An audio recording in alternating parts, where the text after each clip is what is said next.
Hello दोस्तों, आज शिवरात्रि के उत्सव पर मैं आपसे एक काफी ही दिलचस्प विषय के बारे में बात करने जा रहा हूँ। तो जैसा कि आप सबको पता है, आज शिवरात्रि है, तो सबसे पहले महाशिवरात्रि की आप सभी को हार्दिक शुभकामनाएं। तो आज शिवरात्रि है और आप सभी ने अपने बड़े बुजुर्गों से या फिर कहीं ना कहीं से अवश्य सुना होगा कि महाशिवरात्रि की रात को हमें जागना होता है। तो ऐसा क्यों है, इसके पीछे क्या साइंटिफिक रीजन है और हमारे हिंदू धर्म में इसकी क्या मान्यता है, हमारे सनातन धर्म में इसकी क्या मान्यता है, तो आज मैं आपको इन सब चीजों के बारे में बताऊंगा। शिवरात्रि के बारे में हमारे जितने भी त्योहार होते हैं, जितने भी फेस्टिवल्स होते हैं, ये प्लैनेट्स के मतलब रेवोल्यूशन से हमें उसको डिराइव करते हैं कि बुध या मर्क्यूरी, जो भी बुध, शनि, बृहस्पति, इन सब की पोजीशंस क्या है, उस हिसाब से हम निकालेंगे।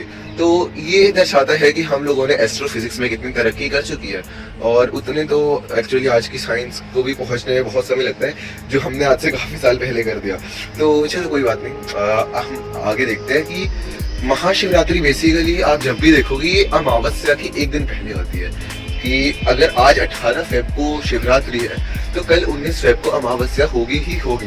और अमावस्या से मतलब है जिसमें कोई चांद नहीं होता उस दिन पे, वो नो मून डे भी आप उसको कह सकते हैं, no moon night. So basically अमावस की रात एक दिन पहले आती है।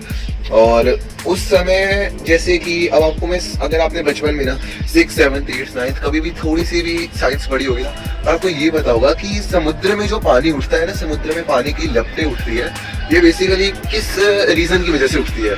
ये उठती है जो मून होता है ना, मून की उससे फोर्स की वजह से, है ना। तो मून की फोर्स की वजह से जब ये हो रहा है, तो इससे हमें पता चलता है कि जो मून है वो हमारी लाइफ पे कितना असर डाल रहा है।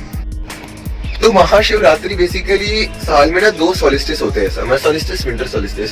समर सोलिस्टिस आता है कुछ 21-22 मार्च के अराउंड, एंड विंटर सोलिस्टिस आता है 21-22 सितंबर के अराउंड। इसमें डे और नाइट बेसिकली बराबर होते हैं, बट मैं आपको आसान भाषा में समझाऊं तो समर सोलिस्टिस के पहले की जो अमावस्या होती है, वो अमावस्या ना बेसिकली उस अमावस्या में ये जो मून जो पानी उठाता है, वो फोर्स बहुत ज्यादा होती है और पानी की लपटें और ज्यादा उठती है।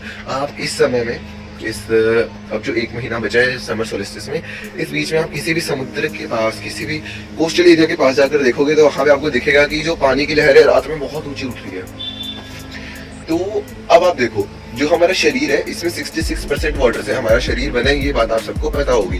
तो आपको क्या लगता है, ये जो पानी उठ रहा है ये सिर्फ समुद्र में उठेगा?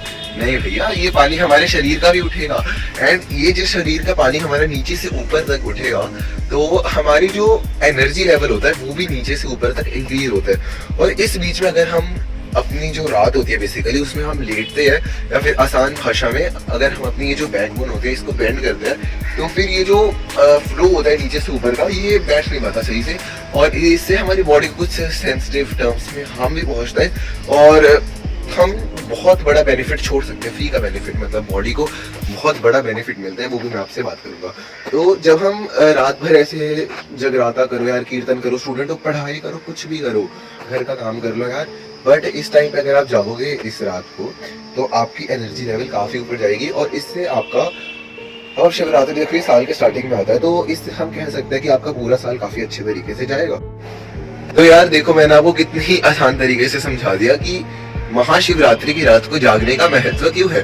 तो इससे आपको पता चलता है कि हमारे धर्म ने इतनी तरक्की कर ली थी इतने हजारों साल पहले, इतने लाखों साल पहले, इतनी साइंस आज भी नहीं कर पाई।